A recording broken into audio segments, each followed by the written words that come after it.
The Oregon Ducks thump Utah. The Blazers win 2 straight. What's going on there? Jonathan Smith hates his kicker almost as much as Dan Lanning does. And the WNBA is not coming to Portland after all. And Brenna Greene is about to go nuts on that. I can already tell looking at her face. Hello, welcome to the Oregonian Sports Podcast. I'm Aaron Fentress of the Oregonian and OregonLive, and I'm joined by KOIN 6's Brenna Greene as always. And before we get to the WNBA topic, let me remind you that you can receive exclusive content from myself and other Oregonian reporters by subscribing to Subtext. Isn't that fun? You'll get texts from me and Bill Orm and Crepia and Dashiell and everyone else. All you have to do is text 503-386-0095. You'll receive a link. Click the link and you can start your 14-day trial. Okay, Brenna, a lot of things been going on in the world of sports and in this state. But we're going to start with the WNBA situation. My man, Bill Orm, I sent him some recipes for shirts because he said he would eat his shirt if the WNBA team did not come. He was that sure, and it looked like it was kind of a given, and then it all went belly up. I know you have a lot to say about it. Go. Okay. Well, I mean, for those who were under a rock, yesterday the WNBA decided not to come to Portland after, I mean, basically I had been hearing since June, July. Mm-hmm. This was a done deal. This was happening. Like, there was no doubt about it. Now, of course, as somebody who has grown up in Portland and seen things come and go and move and shake, I thought to myself, you'll believe it when you see it, right? All right. Okay. Yeah. A little bit. You know, you want to know what? They got me. Once it was reported that the team had gotten to the Board of Governors level, they got me. I thought, okay, it got to the Board of Governors level. We're good. Yeah. Like that's pretty like set. Like once you get to the Board of Governors level, like you know that team's probably coming. Not many things go belly up once you get to that level. But of course it's Portland and we can't have nice things. So, the official word from the WNBA yesterday was that the reason why is because the Moda Center needs consecutive summers of improvement, of renovations, and that means that the WNBA team would have to go play somewhere else for 2 summers. Basically, a lot of people have thrown out, why can't they play Memorial Coliseum? I want to know how many of those people have been in Memorial Coliseum in the past. Throw a couple $1 million at it and make it better. Oh, yeah. We just all throw little millions of dollars around. Whatever, it's fine. You want nice things. If you want nice things, I mean, you gotta spend. Yeah, well, yeah. No one wants to spend. Apparently, it was just too much. Yep, And, like I said, to those people I say, have you been in Veterans Memorial Coliseum? Because if let me tell you, all right? You don't have to go back. Was it 1977 when the Blazers won an NBA championship? Am I correct on that year? Yes. Okay. All right. Okay. You don't have to get a time machine to go back to 1977. You can just walk around the bottom of Veterans Memorial Coliseum. Okay. That will take you right back to 1977, baby. Like, it is. Ooh, babe. Yeah. Okay. There needs to be improvements there. That is a question of money. So I understand. I get it. You know, I mean, it's, and that's nobody's fault, by the way, that I'm not like pointing blame at anybody for Veterans Memorial being. Oh, there's a lot of people to blame about it. It shouldn't even exist. It should be a baseball park right now with the Portland Beavers still there playing AAA baseball until an MLB team comes. That's what it should be. But whatever. That's another story. Yeah, well, see, I got Aaron to get a little feisty. Okay. It's a historical landmark. Yeah. Anyways. Marvel. Anyway, go ahead. Yeah, I mean, okay, but what I'm saying is that there's no reason to update that building beyond keeping it standing. Okay. Right. So I get why it hasn't been updated over however many years. However, like I said, if you would like to go back to 1977, there is a time machine in the city of Portland waiting for you. So, it's just... I'm trying to remember the last thing I covered there. And I may have covered a prep game there. I don't remember. But I do remember covering in the 90s, the World Figure Skating Championships, helping cover that. Abby Haight was, of course, the lead reporter, and I was like number 6th on the depth chart, thank God, because what do I know about skating? But I helped cover that. And that was Michelle Kwan era. And I remember walking around that place going, ew. Like, this place is ridiculous. It's big ew. It's just, yeah, that was in the 90s. Okay? So, yeah, it's been time to renovate that place or destroy it, as I said they should have, for decades. And so, it would be kind of ridiculous to ask them to play there. It'd be beneath them. But at the same time, you play there for 2 years, you're talking about, 19 games, right? Don't they play 37? What do they play, like 40 total games? Something like that? So 20 home games, counting preseason maybe? I'm not sure. And then you move into a luxury palace. See, sometimes you just... sometimes you just gotta step down. You gotta step down a luxury while palace? your dream house is being built. That's just how it works. So yeah, they could have played there for 2 years. If it meant then you move into a better place, that's better than not doing it at all. So now they're going to go somewhere else. So where's the team going to go now? And I assume that place already have a newer arena, I guess. But is that newer arena better than what the Blazers might do with this arena? Probably. The only other city that I have heard legitimately thrown around is Toronto. And the last I heard, there were issues in terms of international travel and making that all work. And so it wasn't going to happen in Toronto. Now that could be totally off. That could be just a random person telling me that, and might not be the case.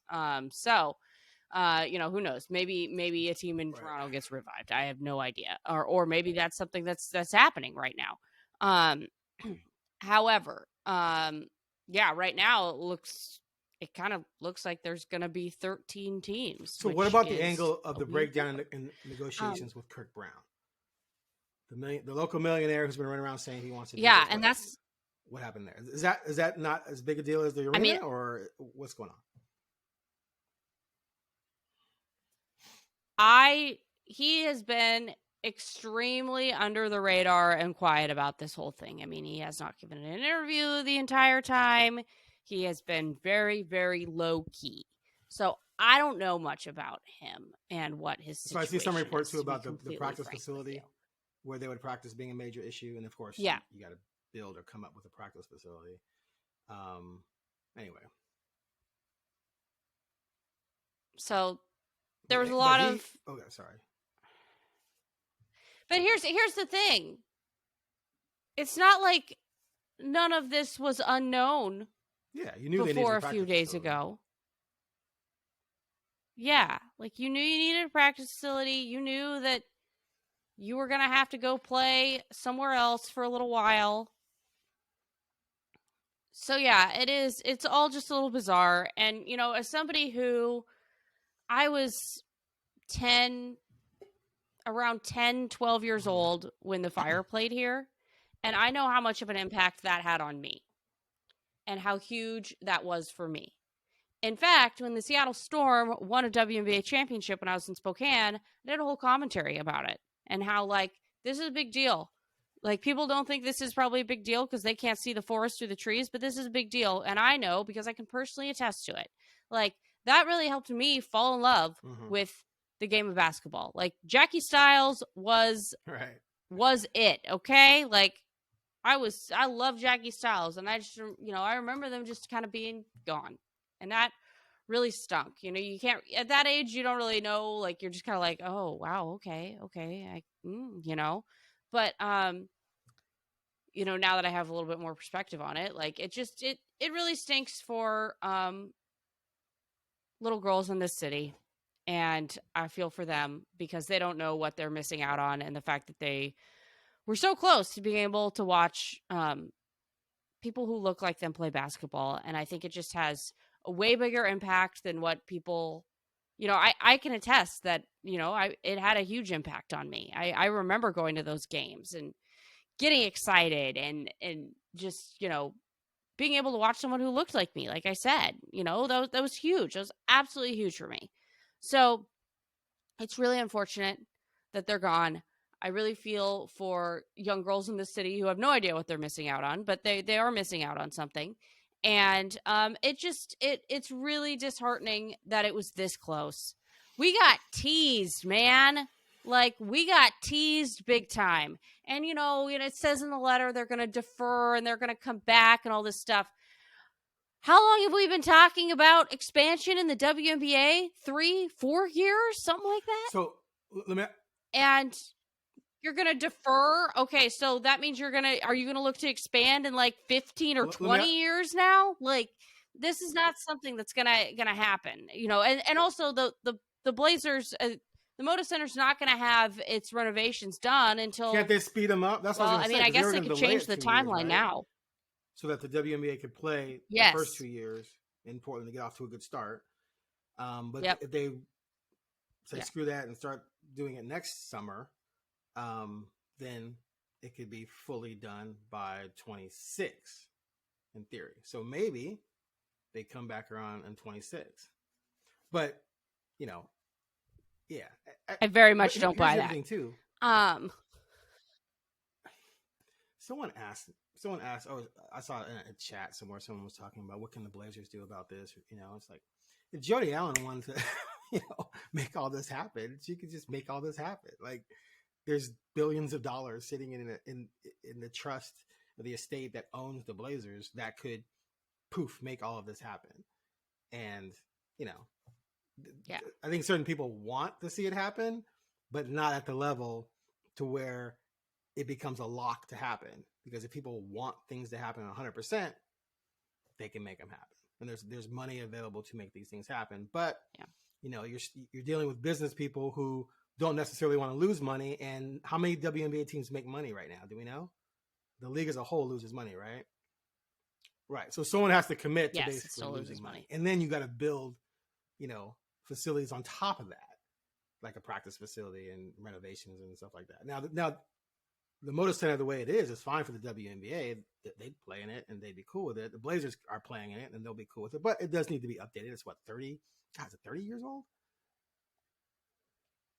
I believe it's the fifth oldest building in the NBA right now. When I started traveling after COVID with the NBA and started seeing other arenas, oh my God. Like, it's just, Moda needs help. But yeah, I'm with you. It's unfortunate. And to me, Memorial is not great, but if that's the hang up, like two summers go by quickly, man. And again, we're not talking about 40 games a summer. We're talking about 20, right? And then you just suck it up through those 2 years after the first two in Moda, and then boom, you're in a better place and you're in the market that you allegedly want to be in. So, I'm not obviously operating on that level with the people making these decisions, but from my perspective, just suck it up for 2 seasons. And I know you say it sucks. I agree, Memorial sucks, but that's better than not having a team. And if this is the market they want to be in, you go through those 2 years, and then boom, everything's glorious. No? What would you rather have? No team or have them play Memorial? Oh, no. I mean, you'd rather have no team than have them play Memorial for 2 years?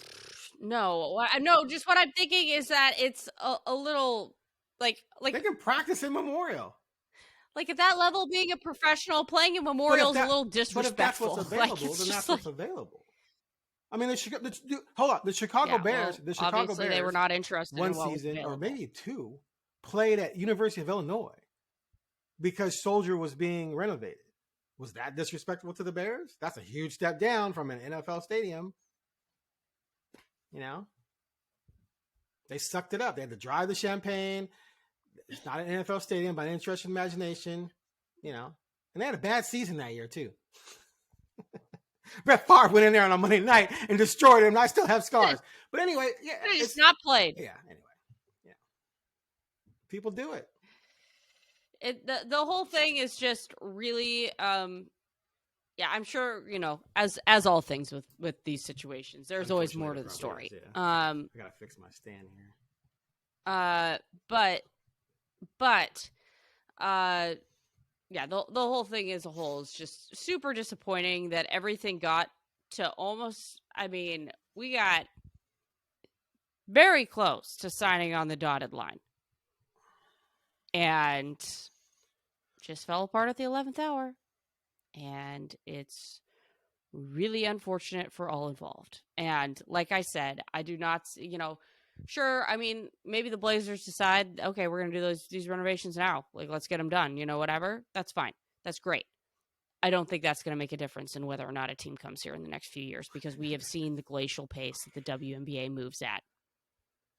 I mean, that's the reality of the situation. You know, that is the reality. So, the team.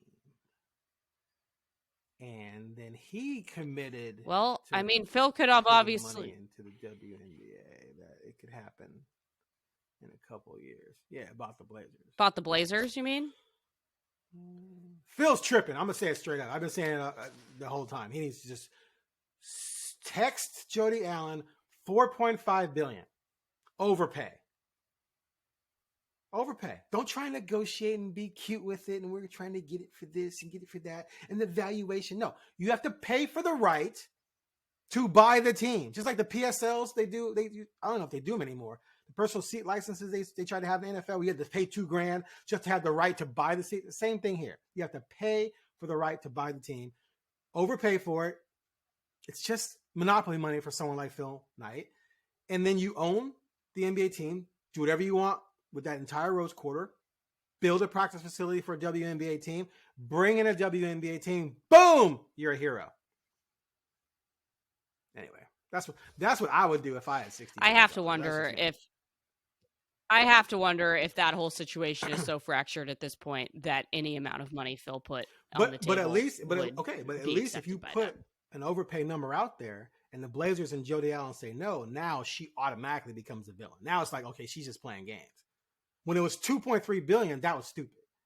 It's like, I'm not selling it for that. And then the Suns 9 months later go for 3.9. So overpay, and then you have it. Then you can do whatever you want. Instead, they're playing all these little silly games and trying to be cute. I've talked about this a million times, but sometimes you just got to overpay for a franchise because there's only 30. There's only 30, and there's only one in your state where you would prefer to own one. There's only one. So you got to overpay for it. Yep. And then you can build your Mecca and do whatever you want because you're Phil Knight. Instead, billionaires playing games. And that impacts everything else because things aren't going to happen in the Rose Quarter that should happen under Phil Knight. And WNBA could be a part of that package. But that's for another day, I guess. But anyway, I'm hopeful that it works out in the end, Brenna. I see how much you care about it, and that's important. Everything you said is important for sure. All right. Let's move on to college football. College football time. Boy, the Ducks look great on Saturday. I mean, an all-out thumping at Utah where Utah does not get thumped. That does not happen. That's well documented at this point. I think it's been talked about. 18 in a row. If you take out the COVID season, it was like 27 in a row.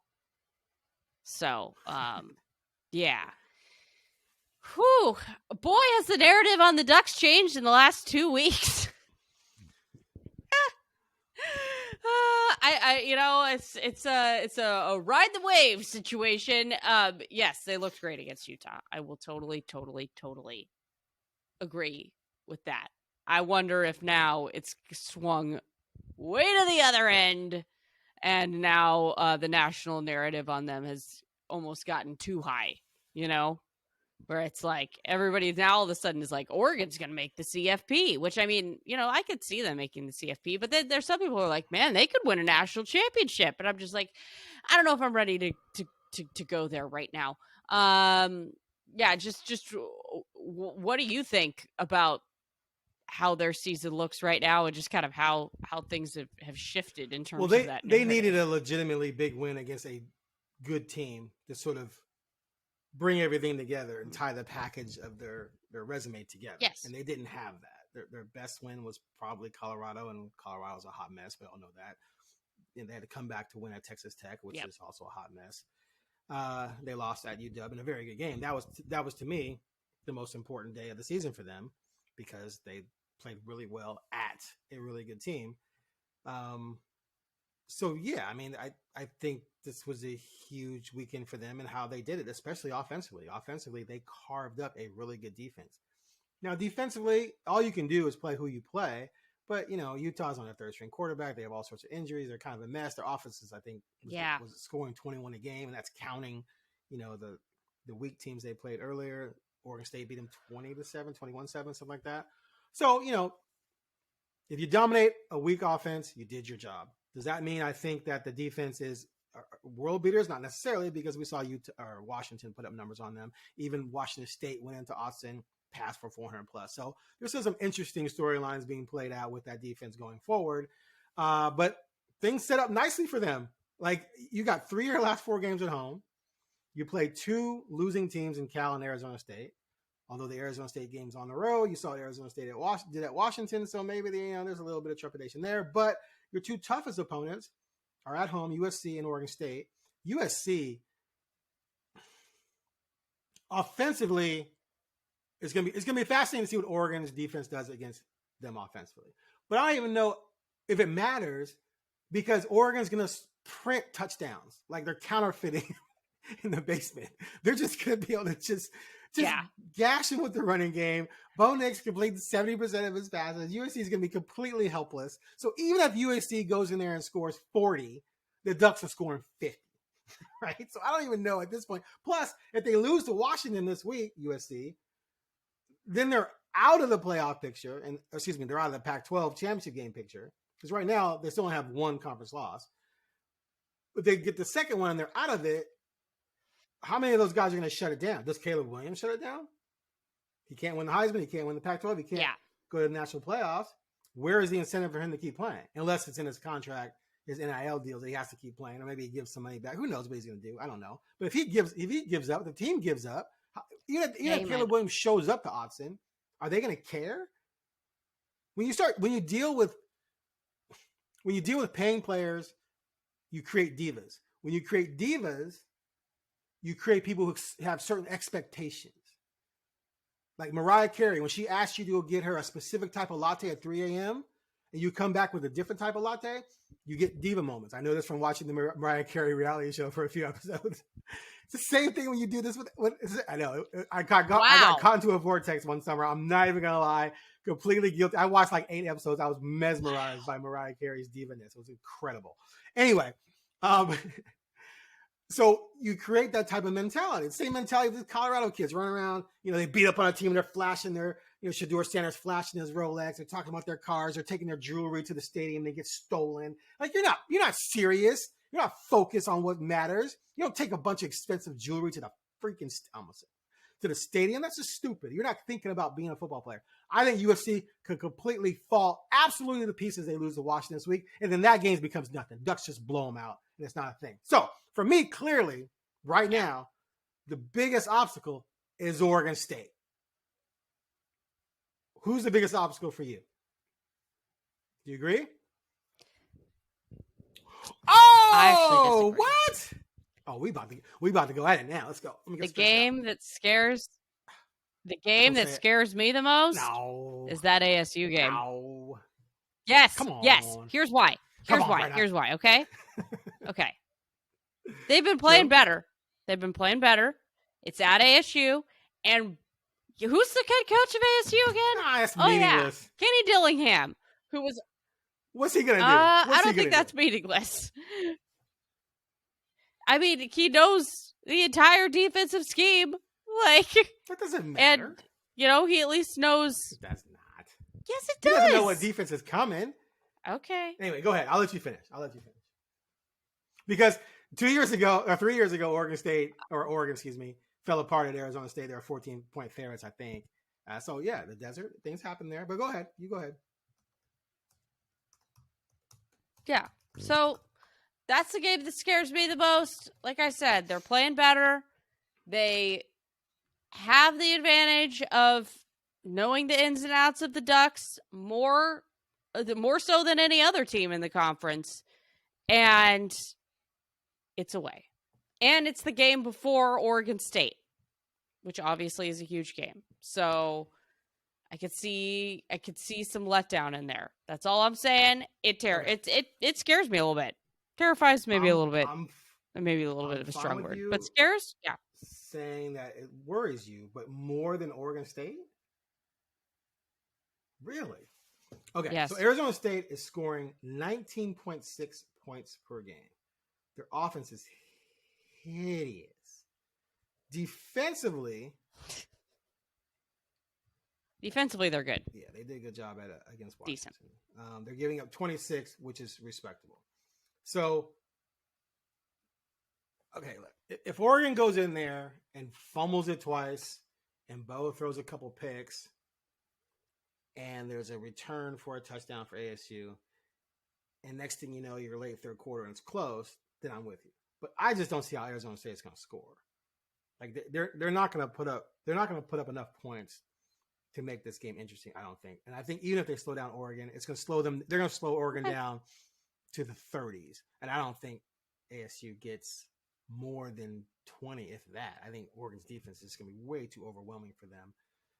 So we'll see. I'm not that worried about that game, but like I said, the Ducks have blown stranger games in the history of the program where they're not supposed to lose and they lose. And a lot of times it happens on the road. So I'm with you in that there's a trap potential there, but not more so than the Beavers. Because here's what the Beavers are going to bring to the table. They're going to bring a legit defense, a legit run game. Huh? That's very injured right now. Anyways, continue. Yeah, true. But a lot of injuries run game right now for the Beavers, and a legit quarterback. They're going to be the second most balanced team the Ducks have faced this year, next to Washington. And so, if the defense gets healthier or guys fill in or whatever, can come and play and make things a little difficult, I think they can score enough points to where it's a ball game in the fourth, and then anything can happen. So for me, that's by far the scariest opponent on the table. It does. Well, that leads just right into our next topic. Hi. Okay, so my fantasy coming into the season was for an Oregon State game at the end of the season that decided which team goes to the playoffs. I think that still technically could be possible. We're a few weeks away from that, so we'll see how things break. But right now, Oregon State has 2 conference losses. Obviously, if they were to beat Oregon, if they were to win out and they play Washington and USC still, if they were to win out, then beating Oregon would give them the tiebreaker over Oregon, and both would have 2 conference losses. So Oregon State would be ahead of them. Would they still be ahead of every other team? They got the tiebreaker over Utah too. So I guess my fantasy is still in place. But even though everyone knew this was a trap game, Arizona's been playing well, and it's Arizona, and it's at night. It's just strange how these things like become part of the lore where you just know, oh crap. It could be like, oh crap, man, the Miami Dolphins are playing at Arizona at night. Anything can happen. It's like almost automatic. But it played out that way. And the key moment was more ridiculousness involving kicking freaking field goals. Jonathan Smith's decision, and Jonathan Smith has done a great job. He's a great coach. This is not an indictment on him as a coach. For me, it's an indictment on coaching in general, where people just feel like they have to be cute. They have to make this genius decision. They have to do something outside of the box. Instead of just do the fundamental thing, which is just take the points. That fake field goal that they ran for, hold on a second. What's the kid's name? Would have been 20 yards to get to the end zone. Sappington? No. Sappington, right? Yeah, Sappington. It was a 34-yard field goal. They were kicking from the 17. The kicker was standing at about the 26. He got the ball at about the 26, 25. So you're asking your kicker to run 26 yards. And he had a little bit of speed for a kicker, I'm not going to lie. But to do so against far superior athletes. Far superior. Not even close. It's so ridiculous on so many levels. Because you're and it actually was blocked decently at first. The problem is you got to run 26 yards from where you're standing. So by the time he hits the line, he's still 17 yards out. All those guys being blocked are being blocked backwards to where he's running. So all they have to do is shed their blockers and run, and they're a far superior athlete to the guy they're chasing, and they're going to get to him. Someone's going to get to him. To think that that was going to work from that far out is like there's no way he calculated in his head this has an 80% chance of working. Now, if it was 4th and 3 with plenty of time left, it would have been a great call. You got the first down.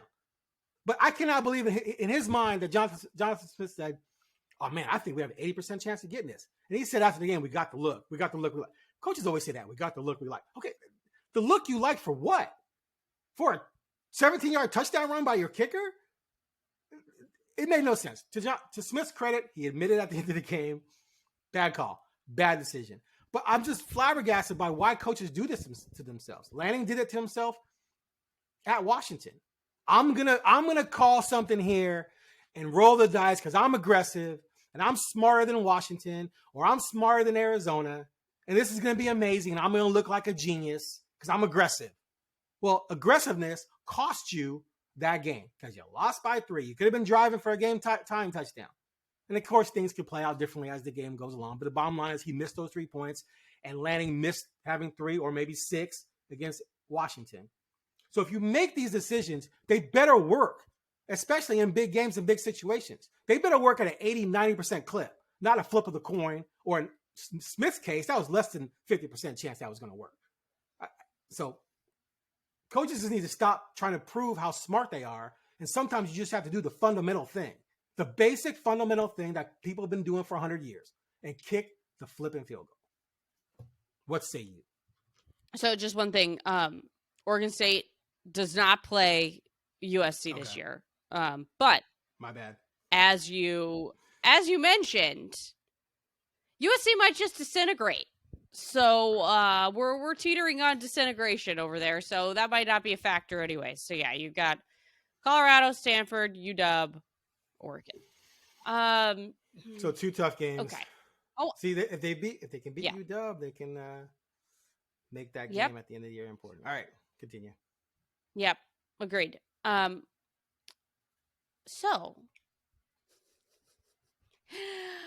all right. I want to tell the story of me and this field goal, this non-field goal. All right. So I'm sitting there watching this game. It's doing its thing, whatever. I wanted to go grab some tea, and I was like, well, either they're going to make the field goal or they're going to miss it, so I'm going to just run and go grab something. Especially since Arizona called a timeout. They called a timeout. I walk back into the office, and I'm like, wait, what happened? Excuse? I see these like coaches running off the field, and I'm just like, oh, what? Okay. First of all, Arizona gave Jonathan Smith a gift and said, hey, you want to rethink this trick field goal you're about to call? Think it over, my friend. And they still, I saw some people being like, maybe they lost track of time. They called a timeout. They knew exactly how much time was left. They had a minute to think this over. And they still did it, which is but they got the look they wanted, Brenna. They got the look. Okay. It's just this. It was honestly so. I still can't process that it happened because it just feels so out of character for Jonathan Smith. Like he is so just like measured And let's be frank, he's kind of safe. Like, but it's gotten him to this point. I just can't believe it happens. Real still. quick, Southampton, Anyways, 9 of 10 on field goals, 3 for 3. He's a good kicker. Between 30 and 39, 2 for 2. So he's 100% within that range. His only miss came in the 40 to 49 range. So it's almost a given. Like it's a 90%, unless it's a bad snap or whatever, rate there. And he did something that probably had a 10% chance of working. Anyway, go ahead. Well, I think that they were just really into getting this fake field goal done because they had a field goal that they kicked earlier, and they got penalized before they were going to, or as they were kicking the field goal, had to move it back. So they kicked a field goal. However, they tried to run that fake on that play. And that was pretty obvious when you look back on it on the broadcast. And also Jonathan Smith confirmed it. So I think they were just a post game. So I think they were just so head over heels with this play, so enthralled, and that they just, any sort of measured, I mean, I guess they were able to be measured on the one where they had to push it back more. So I don't understand what happened in this circumstance, but whatever.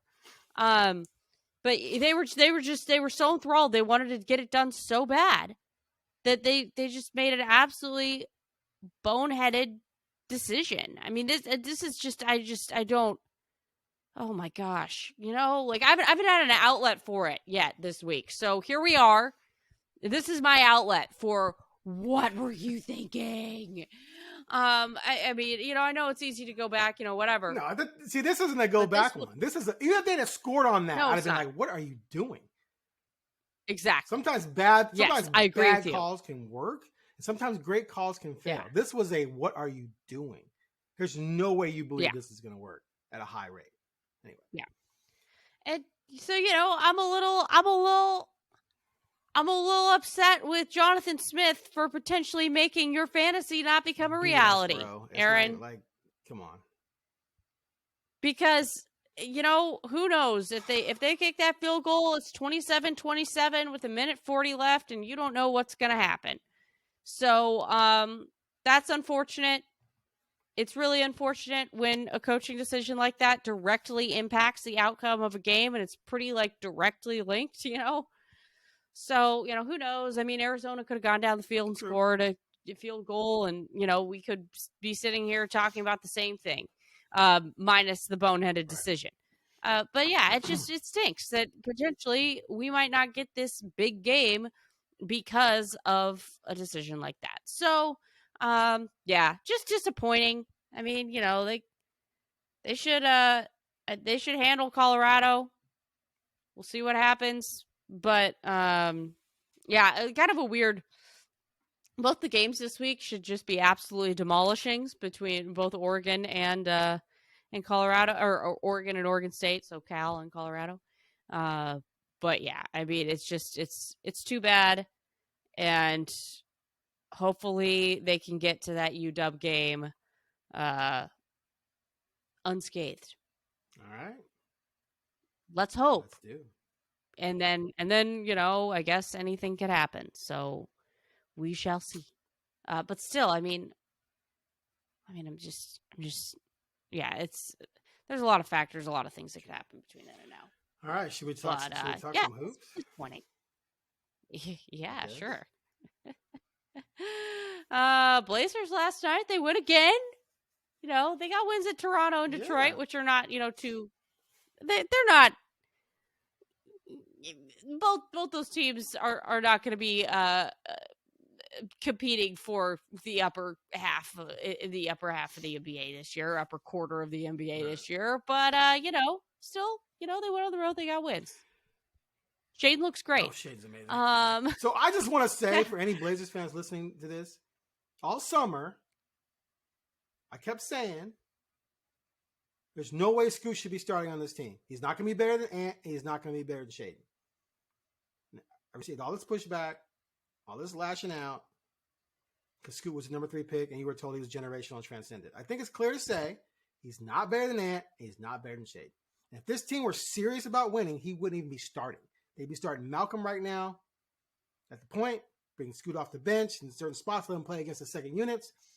Malcolm last night, I think, was a plus 17, and Scoot was a minus 11 against Detroit. Great game. Scoot is just not ready. And there's nothing wrong with not being ready. The only thing wrong is that people had these fantasies in their head that he was going to be the greatest 19-year-old point guard or young point guard to enter the league since Magic in 1979 or whatever that was. And it was just ridiculous. He's struggling in every area of the game to the point where he's not even a legitimate starting caliber point guard. And that's not to knock him, really. It just is what he is. He wasn't that great in the G League. So but then you see people flipping the other way, right? Oh my God, he sucks. He's a bust. He's this. No, he's being put in a bad situation because the franchise isn't serious about winning. If they were serious about winning, he wouldn't be started. They don't care about winning, so they're starting him. And they just want him to go through the growing pains and deal with it as they go. But man, the first four games especially, not good.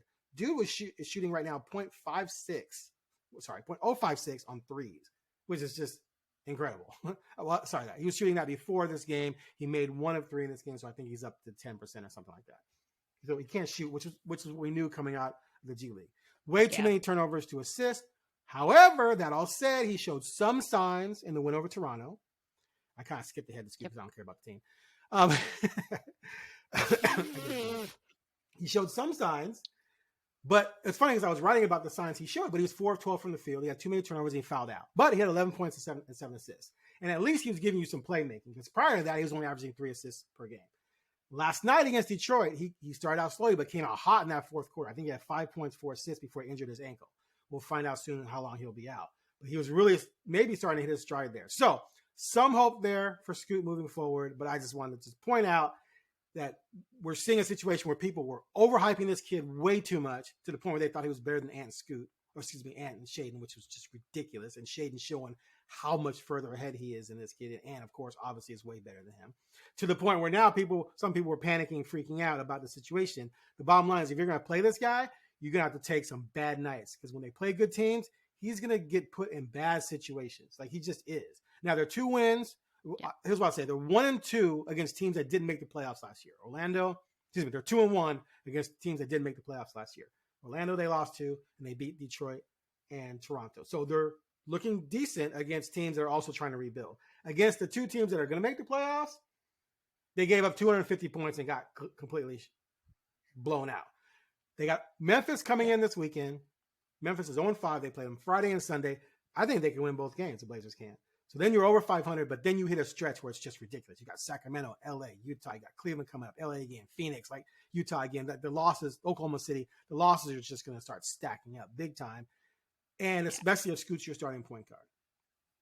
But even though I just combined our 2 topics here, you now can go ahead and give your take on what these 2 wins meant for the Blazers as a team, and then your evaluation of Scoot. Hey, I'm glad the Blazers got some wins. You know, as many people have said online, I know there's a lot of people who are like, tank. Try to understand. I get that. Oh, they're tanking, baby. Systematic. It'll happen. But the wins are good.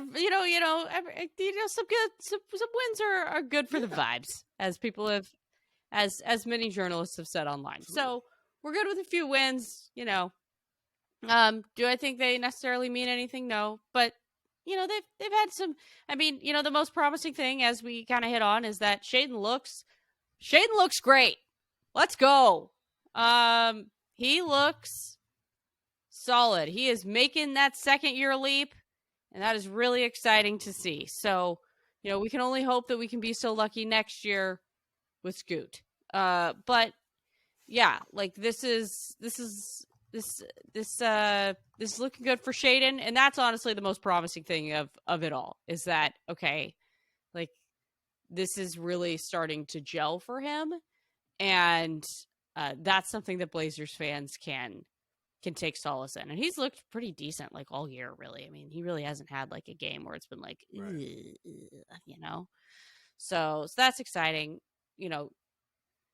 Shaden, it's interesting talking about Scoot off the bench and all that sort of stuff, because Shaden got to come off the bench last year for the majority of the season. And then, towards the end, he was obviously playing a lot because they did not care. Scoot's not going to have that luxury. Scoot has to come in and play. And yeah, he's going to have up and down nights. And there's going to be some nights where things are good and some nights where things are bad and some nights where things are meh. And, if Shaden were put in Scoot's position last year, it would be similar. And there were times last year where, Shaden would do something and Chauncey would be like, man, you're out. If you remember early in the season when Dame hurt his calf, Shaden started. And he had that decent game, 14 points against Houston. And people were going, oh, my God. And then after that, and to the point where he lost his starting job even before Dame came back because Billups said he's costing us possessions. For every spectacular dunk, he's making like 8 missed assignments, which are costing them possessions. So he wasn't close to ready either, but he wasn't forced to play, whereas Scoot's being forced to play when he's simply not ready. Anyway, sorry, continue. No, it's a good point. I'm glad you said it. So, yeah, this is just what's going to happen. This is just the nature of the beast. Good for the Blazers for getting some wins. Get those vibes good right now because there are going to be plenty of bad vibes times this season. Here's what's coming up. At SAC, at Lakers, read me the Utah, schedule. Then home Cleveland, home Lakers, home OKC, at Phoenix, home Utah, at Milwaukee, at Indiana, at Cleveland, at Utah, at Clippers. They will be underdogs in every single one of those games. Jeez. And big underdogs in some of them. And I would say in that stretch, things happen. Like the Toronto win. Toronto shot 4 of 29 on threes. You bring back the 96 Bulls. If they shot 4 of 29 on threes, the Blazers could beat them too. Like that was just one of those games where the other team shot horribly. You got to win. Great. But you can't count on that, obviously, especially with good teams. And like I said earlier, the 2 playoff teams they played, they gave up 250 points. So yeah, things are going to get ugly soon. But like you said, and Malcolm Brogdon talked about this, winning here and there just keeps people motivated, keeps people hyped, keeps people believing in what they're trying to do. But they're going to have to keep believing when they have consecutive like 3, 4, 5, 6, 7 losses in a row, and then most of them are just getting hammered by just vastly superior teams. Detroit in the fourth quarter, and I give Portland credit. Toumani Camara was all over Cade Cunningham, and they did some nice things defensively, but Detroit looked like a hot mess. Like they couldn't react to some of the defensive things Portland was doing, whereas good teams, veteran, more mature teams that don't have Marvin Bagley out there, just, oh my God, that guy. Worst number 2 pick ever. Just missing easy shots, making silly decisions with the ball. So we'll see how things go forward. But it doesn't matter. They're trying to develop anyway. And here's my only problem. To me, in professional sports, you should at least do what you can to win with the roster you have. So where the tanking comes into place is creating a roster that just can't win. Not playing your best players because you're trying to develop when you know that that's giving you a lesser chance to win. So when Ant comes back, Ant and Sharp should be starting. Now, maybe you could argue we start Sharp at the 3 and take Matisse out, but then Brogdon and Ant should be in the backcourt if you are serious about winning. And Chauncey talks about, well, at the end of the game, they'll be in. Well, okay, but why give up a bunch of points early? Because you're trying to develop. He can develop off the bench in spots in 25 minutes. People have done that before, i.e. Kobe Bryant, who played 15 minutes a game when he came into the league. So that's my only problem. Like, are you really being a serious professional organization if you're doing this? I just have a problem with that. Play your best players that give you a chance to win and let chips fall where they may. Otherwise, you're kind of cheating the sport. Anyway. I mean, I don't know. Scoot's here for the long haul. I will never buy the argument that you got to start a guy to develop him. I just think it's crazy. You can play him off the bench against the second unit, and he'll have more success, and then build him up to playing against starters. But against starters, the 2 good teams they played, and in a couple of other games, other than, like I said, third quarter against Detroit, he didn't look like an NBA starter. So what is that? How is that helping anyone? I don't know. That's just me. Okay. I can respect it. I can respect it. All right. Go ahead. Yeah. Before we move on, in-season tournament starts Friday. Do we care? My answer is I'm hoping that something happens that makes you go, "Oh, this is cool." So Friday night's game against Memphis is a part of the NCAA in-season tournament. They got Memphis, Phoenix, Utah. I can't remember who else is in their bracket. Oh, yeah, I actually pulled that up. The pool is a lovely pool. What a choice, right? Pool. Yeah, I mean, who knew that Memphis was going to be this bad? Memphis, Phoenix, Lakers, Jazz, Portland. So they're probably not going to come out of that very well, I would imagine. But they'll win one. I think they beat Memphis. Although Memphis is kind of due for a win. We'll see what happens. They still have Bane and exactly Jaren Jackson. Yeah, I just don't get it. I'm not going to care. I mean,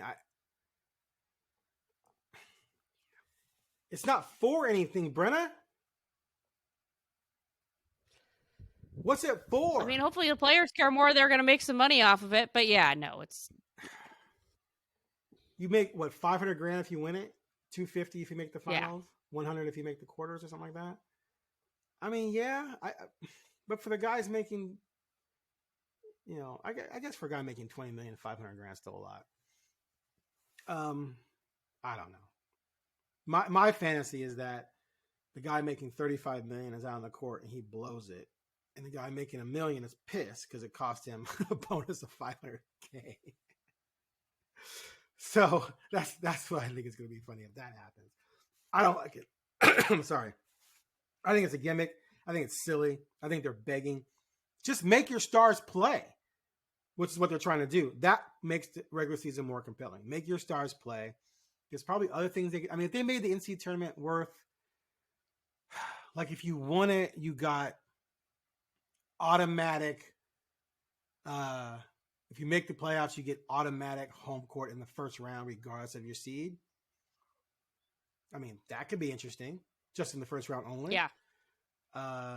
You get. I don't think draft compensation matters. I don't think the players care about that. The players, nope, they don't. Oh, the franchise gets another draft pick so they can draft someone to replace me. I don't. There's got to be something you can probably do that makes it more compelling, other than you get a trophy in December or whenever the championship is. So I don't care yet. We'll see if that changes. I mean, who knows? 2 weeks from now, if the Blazers are 2-1, I'm like, oh my God, they got a big game against the Lakers. If they win this game, they're going to go to Vegas, and then I get to go to Vegas. See, there's a motivation. They make the Final Four. Fentress gets to go to Vegas on the company dime. So now maybe I'm pumped. I'm pumped a little bit. All right. I just don't see that reality happening. So, all right, last thing before we get to a lot of pop culture things. Michigan scandal. What do you make of that?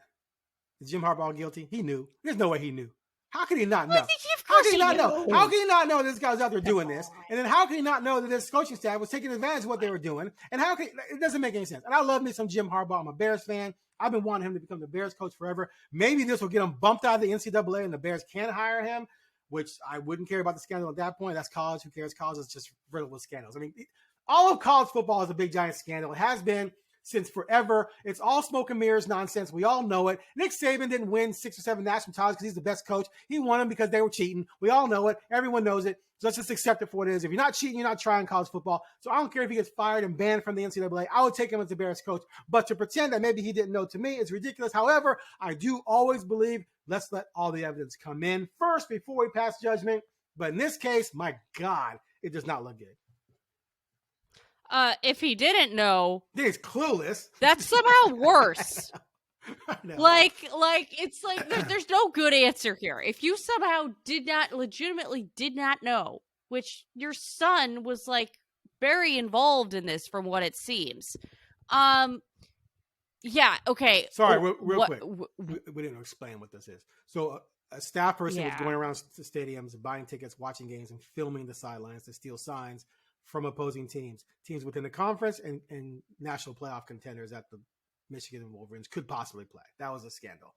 And the record, when they started doing this, went up dramatically. Like, he started beating Ohio State, which they had lost to, I think, 7 times. I can't remember. So there's some correlation between doing this and victories. Anyway, go ahead. Sorry. Yeah. So, regardless, I mean, if you knew, this is bad. If you didn't know, what? like, how clueless are you? So, regardless, I mean, Harbaugh is well known for cutting corners. This is a part of what he does. This is who he is. So, this is just this. Yeah, I know that. I saw a report that apparently that was last night that teams in the Big Ten are trying to push for the Big Ten to punish Michigan right now. Hi, everybody in the Big Ten. Here's the reality of that situation, which they all know. I'm not saying anything that they don't know. If Michigan makes the college football playoff this year, guess what? Big Ten makes a lot of money. Big Ten makes a lot, and there's some weird, maybe there is some sort of weird outside shot where both Michigan and Ohio State make it. That's a lot of money for the conference, okay? So they aren't doing anything. No. Everything in college football is tainted. Oh, yeah. Dollar bills, y'all. Anyway, go ahead. Yes. So there's no way the Big Ten's doing anything this year. But I appreciate the coaches fighting the good fight. Y'all go for it. So, yeah, the whole thing is just so, it's unsurprising. It's that all adds up. You're right. It was weird when Michigan all of a sudden started just absolutely dominating Ohio State. That was something that definitely, perked my ears up, where I was like, that's interesting. They've not had success against them. Can you imagine, someone's watching the signals, and then they're relaying, this is a quick screen right, receiver tunnel screen to the right, and then you signal on the defense that is going to jack that up, and then they throw the screen and your corner blows it up for a 3-yard loss. Those are the types of things that you could do. And so instead of that gaining, maybe it only gains 8, but now it's -3. That's an 11-yard swing. That can totally impact the drive. Or, they're running a pass play. Everyone's in the route. Empty backfield. Send a blitz. Someone's coming free. No one's going to pick them up off the edge. And you can dial that up. And so you ever play Tecmo Bowl? Okay, no. Anyone listening to this knows what I'm talking about with Tecmo Bowl. Tecmo Bowl was a original Nintendo football game where you only had 4 plays, right? And the other person playing could see the 4 plays. And then if I guessed which play you were going to call, you had a 75% chance of getting it right that I didn't guess your play, then my defense would automatically blow it up. You had no chance unless you had Bo Jackson. That's what this would be like. You're guessing the play, but not 25% of the time. You're guessing the play most of the time. And you're able to just call a defense designed specifically to beat that play. They're going to run to the right. We're slanting everything to the left. They're going to run outside. Okay, we're going to make sure our guys are lined up outside trying to take away. There's so many things you can do defensively to destroy that. And then the other way around. What coverage are they in? If you can read those signals, oh my God, they're running cover 3. Call a cover 3 beater. They're running cover 2. Call a cover 2 beater. They're going to blitz. Call a blitz beater. It's so bad on every level. Have you ever seen the fake play sheet or call sheet story with Mike Leach? Oh, I thought you were going to say with the Brady Bunch. But go ahead. No. Where he had a player drop a fake call sheet, a fake game script against Texas when they were at Oklahoma, and they just torched Texas because Texas thought that this whole game that was supposed to happen one way was everything was the exact opposite. That was the Brady Bunch. Did you ever watch the Brady Bunch? Really? Dude. Reruns? Wait. Yeah, I watched a little bit. So Greg Brady played football, and the opposing team star player was dating Marcia. Mm-hmm. And Peter, I think, or Bobby saw this guy about to steal Greg's playbook. But Marcia came back into the room too quickly. And so he didn't get a chance to get it. So I think it was Bobby told Greg and Peter. And so they drew up a playbook that was the complete opposite of the real playbook. And they left it out there for Dude to steal. Dude steals it, and Greg's team just destroys him for the very same reason you're talking about. But of course, I'm like, yeah, that's what they deserve. But of course, it's the Brady Bunch. So Mike and Carol made Greg and Peter feel bad about it. So they had to go tell the coach what they did and apologize. Whatever. Anyway, that part was corny. That wasn't street. The Brady Bunch wasn't street enough. That was a great example. But it's the same thing that you're talking about with Leach, and it's the same kind of thing with Michigan, where if you know what's coming, it's just it's about the worst cheating you could really do when you think about it, because you're erasing competitiveness, which is supposed to be on the board competitive for everyone, even the fans and people who are watching it. So it's horrible. Anyway, I got to talk about the Brady Bunch. That's a great show.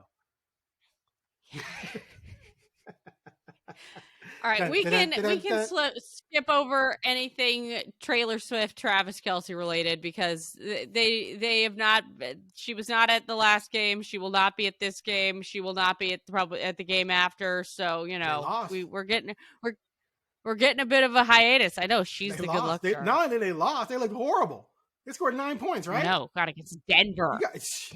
Denver gave up 70 to Miami, and they just shut down the Chiefs. Listen, I'm a believer. Get Taylor Swift, at least get a camera on her wherever she is, and put her, like, I guess you can only do that at home, on the Jumbotron and pretend she's there, because I'm just kidding. It's coincidence, but whatever. All right, is that all you want to say about that, or do you have anything else to say? Yeah, no. I think we're good, because I really, the latest thing with this Jordan Pippen saga, I know has got to just have you twisted. Okay. Why don't you go? Marcus Jordan, who's dating Scottie Pippen's ex-wife, Larsa Pippen, they're getting married, and reportedly, I don't think it's official yet, but allegedly. Yeah, I mean, and reportedly, Marcus wants his dad to be the best man. Michael, in a paparazzi moment, was asked if he approved of the relationship and said no, although I wondered about that clip.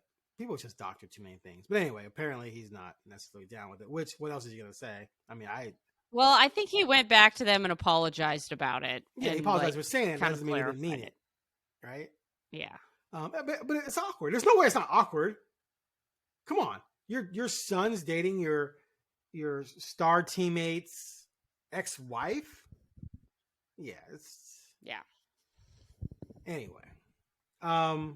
Yeah, you know how I feel about that whole saga. Like, I don't like it when my heroes from yesteryear have rift. Drives me nuts. I want them to be best friends forever and happy and like each other. And I love to see when people reconnect and it's, oh my God, they're reconnecting and it's all cool, blah, blah, blah. That's fun for me. So I don't like the fact that this is going on. And, I have no right to not like it. I mean, maybe these two are truly in love, and who am I to stand in the way of love? But yeah, it's just weird. Anyway, that's all I'm going to say about that.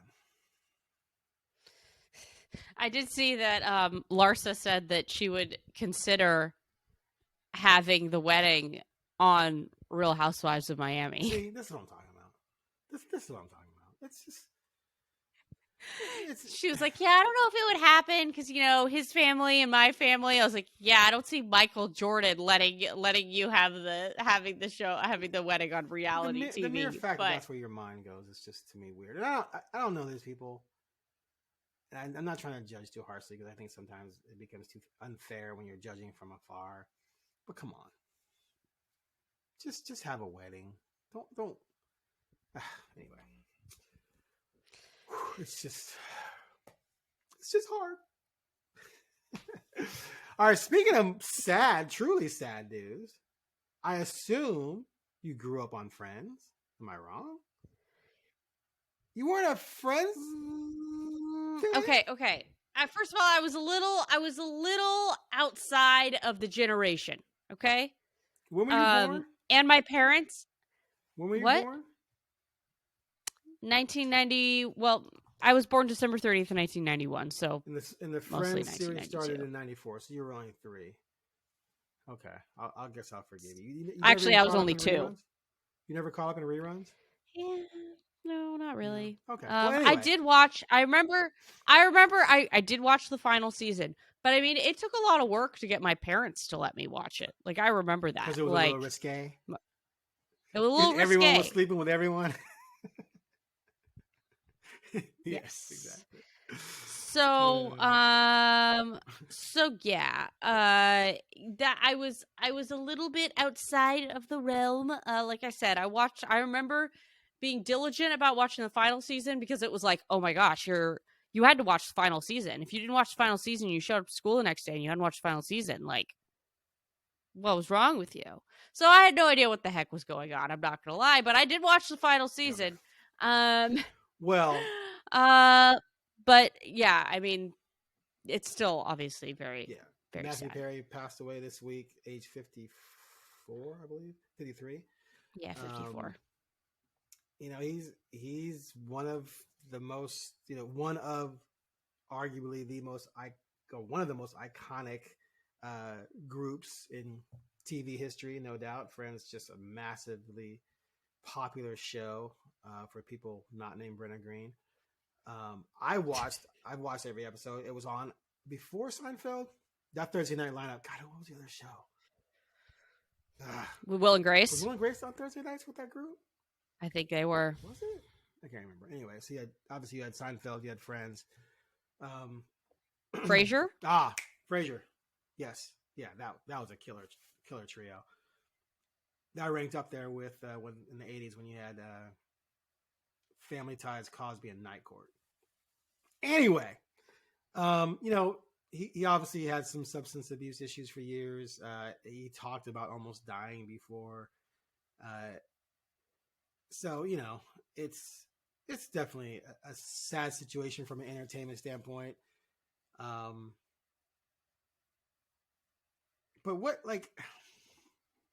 I found it interesting because when people were talking about it, they were talking more about Chandler Bing than they were about Matthew Perry, right? It's kind of this weird thing where are some people mourning as if Chandler Bing passed away more so than Matthew Perry and not separating them. And he said himself, like, he didn't want to be remembered, as the guy from Friends first. He wanted to be remembered as someone who tried really hard to help other people who suffered from the same types of substance abuses that he did. And people have come out saying how much he helped them and that he said he couldn't help himself, but he could help others. So he wanted to be remembered for that first. And it's just always interesting in these situations because it's not like with a pop star, the pop star is the person. I mean, obviously they do some things in character for part of their, their show and stuff, but Taylor Swift is the person performing. Beyonce is the person performing. Matthew Perry was playing a character. People were in love with the character. People didn't know Matthew Perry. So it's always interesting how people sort of process that. But so I'm gonna do what he said and try and remember him for someone who battled some demons, but tried really, really hard to help people and just happened to be on a really, really popular show.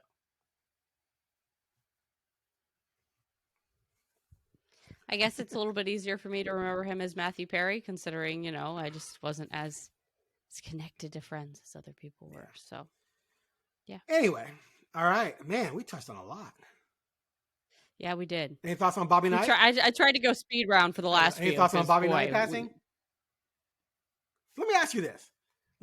So Bobby Knight, clearly a polarizing character, said and did some crazy things, right? Yeah. The biggest one maybe being when he was like talking about rape. Maybe you just have to accept it and, they say lay back and enjoy it. Lie back? Yeah. I mean, just... This is just ridiculous. Like, I remember when he said that and I was just like, who is handling this guy? So the stuff like he choked the player, he punched the player. He punched the player in the throat. I can't even remember all the things he threw. I think he did technically. Like throwing the chair, was probably one of the more benign, crazy things he did. Yes, where he actually didn't hurt anybody when he did it. Yeah, but it's like with most people. He did 10 ridiculous things, but he also helped a lot of people. Like he did more good than bad. And so, and things like this, I just don't think it's fair or right to conjure up every single bad thing a person said or did to trash them in death. I think you look at everything in totality, and you got to look at those things. But most of us players swear by him. Most of us players say he did a lot to help him. A lot of people say he did a lot to help them. He just did it while also doing a lot of trash things on top of it. So it's just always like, once a person dies, though, I think you just have to look at the totality of their existence. And the big thing for me, Brenna, is that he and Paterno and other people are prime examples of how this society glorifies coaches. It has always been bizarre to me how coaches get so glorified to the point where they're feared and they can do whatever they want. They're coaching a sport. And their teams win against other teams that are playing a sport, and that makes them some kind of god. It has just always been weird to me. Now, I revered the coaches I played for, most of them, because they were my coach, and that was our relationship you're supposed to have. But the coaches I covered, I give them a certain amount of respect because of what they may have accomplished.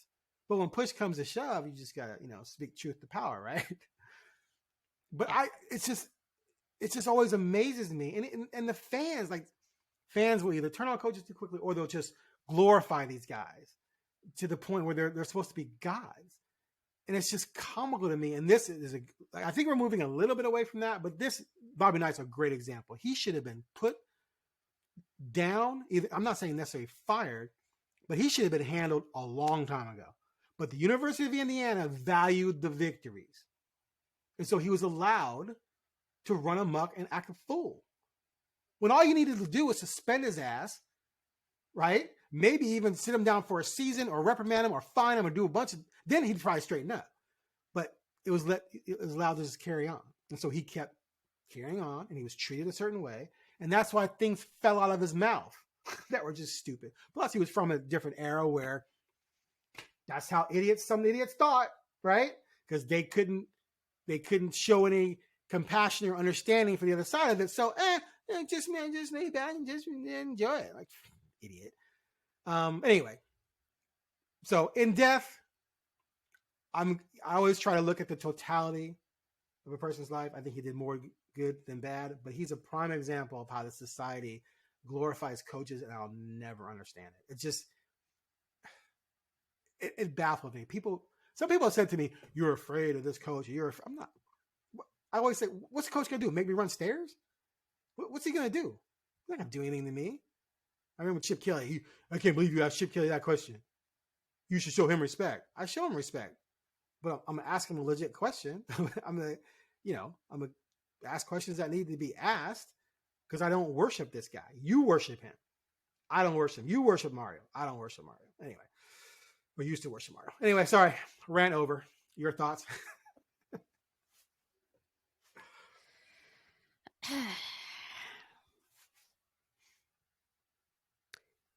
I'm sorry. I just can't get over some of the things he did. That's fair. That's where I'm at. That's how I feel, especially as a female. Yeah, I don't value the wins, and there might be people who say that he had a great impact on them. That's great.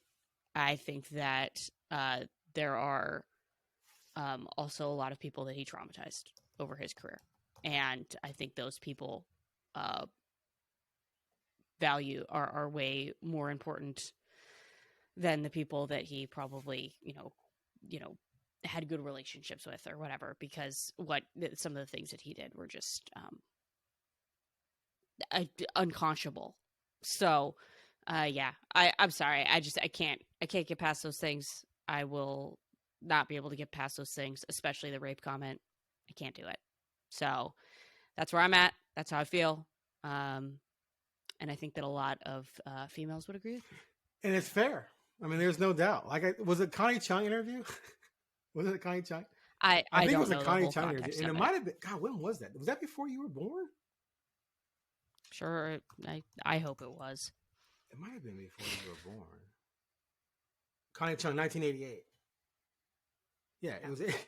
It was just like, and like I said, it was just one of those things where it's like, you are not being held in check in any way, shape, or form, to where you feel that because you win a lot of basketball games, you can just say whatever you want. That's all that is, and that's why it's just so like it's just so important. I can't even explain it. It's mind-boggling to me that we continue to do this with some coaches, like where they're made out to be these deities. Now you can't get away with saying that today. They're human beings just like us. They are human beings just like us. You couldn't get away with saying what you said today. So obviously things have progressed greatly. But it's, I don't know. Like I said, he and the paternal thing with Penn State, just classic examples of where we just took this job that should be a respected profession, and there's leadership qualities to it, and it takes a certain type of personality to be able to be really successful in that type of position. But it's a freaking football or basketball game. It's like, anyway, so I hear you totally. Absolutely. All right, I'm glad we touched on that. Is there anyone else you have? No one else floating in my ether right now. No one else? So much stuff going on. Okay. Wow, we covered a lot. All right. Be sure to sign up for Subtext.